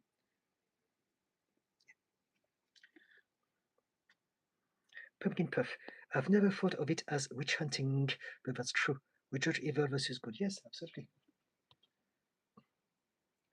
You can see with all of those posts of, again, criminals, uh, like people who are PDF files, right? When they're being caught. And everyone says, oh, these people, they should be uh, eradicated. And it's not like that. Again, no one chooses to be a PDF file either. Now, of course, we want to keep the kids safe, right? But it doesn't mean that we have to demonize them and hang them or whatever, end up their lives. Valerie, display. What do you mean, display? Jesse Eaton. Bye. Thank you for your personal perspective. Gotta work. Hopefully, listen back next week. Thank you. Fantastic. Thank you so much for staying up to this point, Jesse. I wish you a great day or night wherever you are, and I'll see you next. Indeed, I'll be back Friday or sometime next week. Pumpkin Puff. I feel bad for the animals that are called bad because they're ugly or unreasons, but they were just born that way and they want to live. Indeed. Are you vegan, Pumpkin Puff? Um, I'm not. But if we really love animals, again, we must accept that all animals are beautiful, and we don't want for any of them to be hurt. But again, I'm not vegetarian myself. I eat meat and fish and eggs. But I think it's important to have an awareness of our own bias. Um, there's an exclusivity into our level of empathy. Jiki, you know, I must actually thank you. Watching this stream has been very calming, fantastic. Thank you. To the point, I actually feel a bit better. Fantastic. Thank you so much. I'm very happy about it. I'm genuinely happy about this. If I can shift someone's state, even just for a moment, that's a fantastic achievement as far as I'm concerned. Thank you, Jiki. Rebecca Slade, so true. Bad actions, bad decisions, not bad people. I'm not bad, just terrible at going along with the crowd. Yes, my sister Hendo was so expensive and didn't want to make myself broke, so I didn't go. You will be judged by others, and that's why it's important to avoid them as much as you can and avoid thinking about what they may think of you, because that will hold you back into that position of me against them, being alone and being misunderstood by everyone. This is not going to help you. Pumpkin Puff. Like rats, they are actually very smart and clean creatures. Absolutely. And pigeons, I love pigeons, and they've been demonized for such a long time by so many people. I love all animals, really. Um, Pumpkin Puff. I'm not fully, I only eat bird and fish, really. Okay. Poor little birds and fishes. So you see, I mean, at least you have an awareness of it, so it's something. I believe that we'll do our best. I'm the same. I'm doing my best to minimize my consumption of animal protein. However, I'm making that choice for personal reasons, for health reasons. Um, I don't process the plant protein enough to sustain the kind of training that I go through. So at some point, I might decide no more strength training, yoga, and then I can be vegan if I want to, because then I would have enough protein through plant-based protein processed in my system to function. But at this point in time, I do need my animal protein. Otherwise, I'm hurting myself. My body doesn't process the animal, the plant-based protein well enough. And my training at this point in time is important for my mental health. So my husband is vegetarian, and some of our best friends are vegetarians and vegan. So I am absolutely very invested in that conversation, but this is the best that I can do at this point in time. And I think that as long as we're all doing our best, that's all that matters. The school of flourishing. Everyone has the power to change. In Norway, Anders Breivik, who killed over 100 people in one day, has only been given a 21-year prison sentence because they are big on rehab. Yes, I absolutely appreciate the Scandinavian system. They get this. They do get it. Uh, and so, yeah, again, a lot of people will react to that, and it's understandable. But it's about understanding a different perspective. As long as we are looking at things from the simple point of view we had up to this point, it will not make sense. So we need to really expand our, our understanding of everything, seeing the bigger picture. Jackie, I hope you continue keeping up your wonderful work. I do my best. I do my best. Thank you. The school of flourishing. If we as a society don't believe people can change, then what is the point in society? Exploitation. Capitalism is exploitation. So again, some people at the top are going to make everyone believe that there is the right people and the wrong people. The right people is you, the wrong people is the others. There's a division, class, colors, culture, whatever it may be, is us versus them. And so the whole point of society is, at this point in time, is just to cater for those who are at the top. And everyone's at the bottom, they are angry, anxious, they suffer, they're ill. But the worse they feel, the easier it is to manipulate them. And so, yes, the society that we are living in the Western world is rotten, it's toxic. And it's so important to really do our best to raise that awareness. And it's happening. There's a whole new generation who understands this, and it's happening slowly, but it is happening, I believe. I'm very optimistic.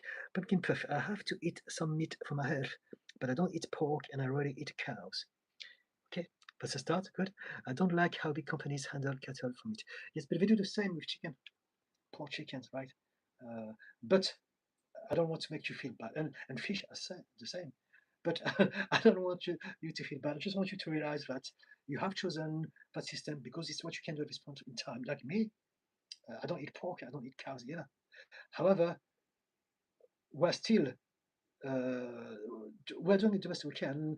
But if we really care about animals, if we want to be really honest with ourselves, it's not enough because I'm still killing chickens. I'm still killing cows because I have a dairy product. Uh, it's about just being honest with ourselves uh, and accepting that, yeah, it's okay, no one is perfect. As long as we're doing our best, but we don't want to believe that we are better than others because we're doing certain things. We're all doing our best, but we need to be honest, I think, as best as we can. Rebecca Slade. I now have been uninvited and I'm struggling with being ostracized. Focused on people with whom you can have a party with, who can see you. If you think about them not allowing you to get there is going to drive you insane. I'm the same. One of my favorite cousins got married, but I was not allowed to go there because my mum was ashamed of me being gay. So I could never go there. And I know that my cousin now is upset at me because he thinks that I don't care about him, and I really wanted to go. I love him, but I could not because my mum was absolutely adamant, and so it happens. So, but this is a long time ago, right? Uh, but what I'm trying to say is that understand what you're going through. It sucks, and the only thing you can do at this point in time is to think about something else. If you keep thinking about that, it will only make you feel worse, and there's nothing you can do about it anyway. So you might as well Do your best to create something or do something that takes your mind, that excites you, that stimulates you positively, instead of just thinking about the bad thoughts that you have no power over.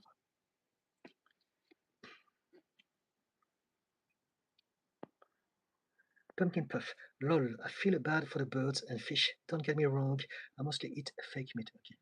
It's all right. Again, I don't want you to. I'm just saying. All right. I'm trying to be impartial here. Pumpkin puff. I have too much empathy to honestly live as a human. If I could only eat fruit and veg, I would be my body would degrade. Pumpkin puff. Honestly, that comment about the poor little birds and fish made me laugh a bit. Rebecca Slade. Oh wow, I'm sorry you were ostracized too. Yes, of course.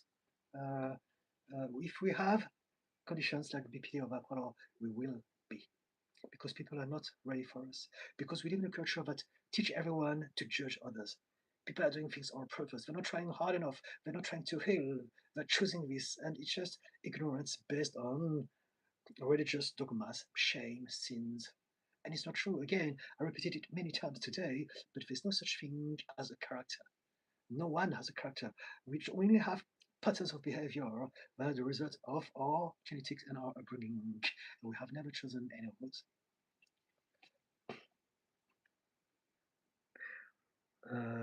Valerie, I desire to find a community where I can speak freely and without fear of my ability to dream walk. Okay, if you want to talk about it here, I'm pretty much sure that no one is going to judge you here. Right? I'm creating a safe space here. If there are any trolls, I just get rid of them as soon as I detect them.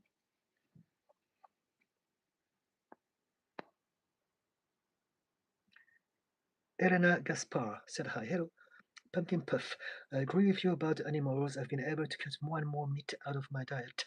That for me is a positive, but eventually I'm hoping to cut more out. Yes, same here. I'm doing this at this point in time because it's what works for me. But I believe that at some point in my life, I will reduce it even more. I don't know to which extent. And I may go back and forth. It doesn't matter. It's not about us being something. It's about us doing our best, doing whatever feels right for us in this moment.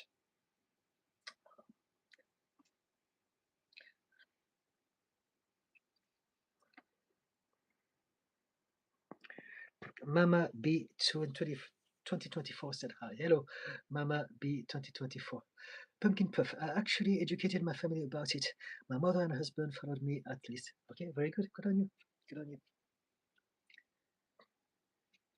I used to be a vegetarian. I've been for 2 years, but then again, because of my training, I kept on enjoying myself. I couldn't get enough protein to repair, and so I had to revert back to some meat. Rebecca Slade. No judgment, just love and acceptance. Yes, indeed. Love and acceptance. We don't have to accept everything, but we can understand, right? Some people, if you can accept, that's the next level of compassion. That's a great place to be, but very few of us can get to that place. It takes an awful lot of work to get rid of all of our wounds. Um, but if we can at least replace judgment with understanding, now that's already more than enough. If we understand it, we don't need to judge. We, um, there are a lot of things that I don't accept, but I understand. I don't accept that some people who are hurting others. I don't accept that at all, but I understand. And that's the difference. I believe that only few, I don't know, monks may be able to accept everything. And I don't even know if that's true. I don't know. There's going to be some, but really not that many. Valerie, I have the ability to lucid dream since I was a child. The experience is like none others, but I can't find words to describe the feeling. Okay, that sounds interesting. I know that it's a thing. One of my friends told me about it. You can choose your dream. And not long ago, I've been able to realize that I was in a dream. So that's the first start, I think, the start of lucid dreaming. I'm realizing, I'm in a dream, as opposed to just experiencing the dream. But if that's just happening, I don't try to do anything at all. But I do understand that there's some people who can do this. Indeed, I heard that before from some of my close friends. Pumpkin Puff. I just want all the animals to be happy in a field and only buy dairy and eggs from local small farms. Rebecca, yes, understanding everyone is different. Yes. Yeah. And that's what I do. It's part of my work, is to really teach people to understand, um, so that we stop judging. And it's not just judging others, it's also judging ourselves. We judge ourselves more than we can judge anyone ever. Um, and so the compassion starts with self from the inside out. And then when we're able to have love and compassion for ourselves, that's when we're going to be able to also give that to others. Again, we project. We can only give what we own. And so if I hate myself, I'm going to have a lot of reasons to hate others. But if I love and accept the whole of myself, now I can be at peace with everyone. And if someone does something that I don't like, I don't need to react to it. I can understand where they're coming from. I can still set a boundary and not accept it. And and then I'm at peace, no matter what happens.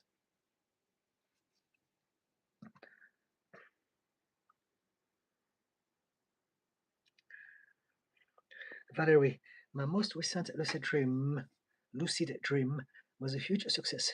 I had challenged myself to turn around, to look behind me. The ability to do so is like working a muscle that has not been activated for a long time. Good on you. I do believe that we're all different and that some people have some abilities that others don't. So that sounds very interesting.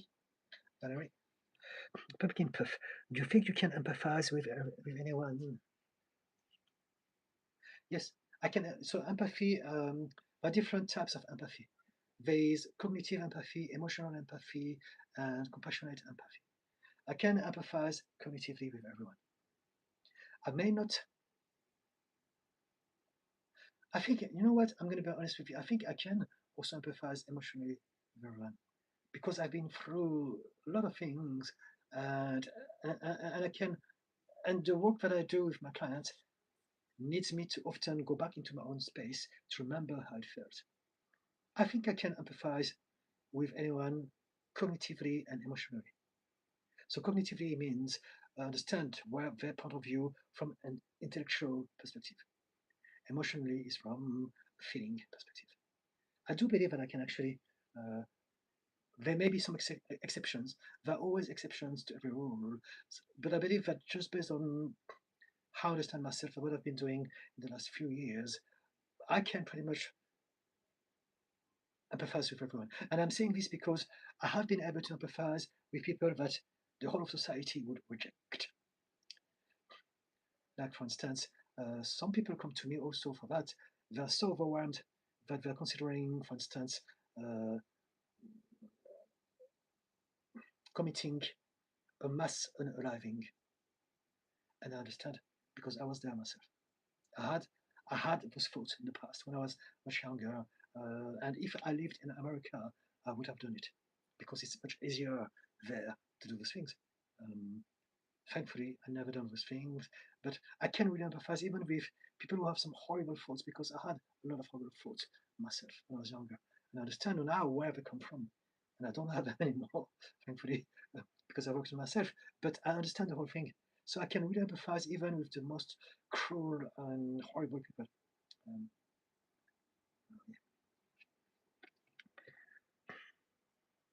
and again, because I can empathize with someone doesn't mean that I accept what they're doing, um, but I can understand. Valerie, I proceeded to turn due west, which was only a 90-degree turn. Then I turned a 180-degree turn, which was due east. Jackie, I wouldn't want to lucid dream. Had a period in my life I had so vivid dream to point it was as if I was awake, level creepy. Got stuck in a loop, someone knocking at door, and got strangled over and over. Well, I hope that you're in a better place now. Valerie, my decision to walk down the street onto oncoming traffic was fun, in the way of being ghostly for the drivers in the cars to drive through me.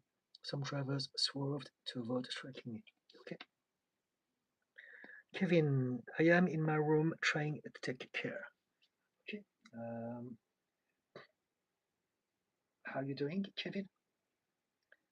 Um, I'm going to reply to the last comment, but it's now 1 minute to 8, and so I normally finish at 8 o'clock. So I'm happy to stay a bit more if there are more questions. But I will reply to the last questions, but I just want to make my exit gently. So again, for those who don't know me, I am on TikTok and on YouTube, and I come live on YouTube twice a week, every single week. You can find me here every Wednesdays and every Fridays from 6 p.m. UK time, and I tend to stay here for a couple of hours maximum, which is the case today. And all the videos that I do on my live streams, they are to be found the next day on YouTube. So if you want to replay it to retrieve some information from tomorrow, it should be available. I put some posts every day. So if you have any questions, anything you'd like me to talk about, to work on, do comment, let me know. And finally, if you need more details about me as a therapist and coach, because I do this for a living, there should be a link on my bio to my website. And so that's it. Let me read the last comment. Pumpkin Puff. I understand that's a very rare ability for people to be able to empathize with everyone. It's a skill that we can only have when we have addressed our own shadow parts. Until we have, until we're in a position to love all the aspects within us, we won't be able to empathize with some people. Because there are some people that will remind us of some aspects of us that are too dark, but we are trying to ignore and repress. And so, yeah. Pumpkin Puff, good for you though. Kevin, not too bad, thank you. Okay, that's good news. You're just coming at the end. Can you come back maybe Friday if you want to talk about something? Rebecca Slade, my son keeps saying I'm a victim to upset me. I kept arguing with him about it and thought, what's wrong with saying yes, actually I am a victim? Yes, right, tell him I'm a victim, absolutely. Tell him I'm a victim, however, I'm doing my best, like we all do. I think a lot of people say, when they say you're a victim, what they're trying to say is do something about it. Don't have a victim mindset. But just tell your son, I'm sorry, but yes, I was a victim, and now I'm trying to change. So you can either help me or you can make me feel terrible. You can join the gang and all throw stones at me. You choose. I can't force you, make you do anything at all. I love you. I want to do my best. It's not easy for me either. We can try to work together or not. It's up to you. But you're right. You are a victim. But you also can change. Both truth can coexist. Pumpkin Puff. I hope you have a good evening, Didi. Thank you for our chat today and your time. Thank you so much for being here consistently as well, Pumpkin Puff. Jiki, thanks for the stream. Have a wonderful night. Thank you, Jiki. Valerie, I should have known better that my present subject of dream walking usually makes the room nervous. It doesn't. It does. It's just time for me to go. There's nothing nervous about it. You can come back anytime. Come back earlier, although I start at 6 p.m. if you want to tell us more about this. So we can learn from your experiences. But there's nothing nervous about it at all.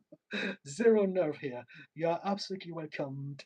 And you know, what you talk about is all right. There's nothing wrong about this. Okay. Valerie. Kevin, love to Didi. Thank you so much, Kevin. Rebecca Slade, thank you, Didi. Guys, I love you. Take care. Look after yourself. Remember to be kind to yourself. And hopefully, I see you either next Friday or commenting on one of my posts or sometime next week. Okay. Bye bye now.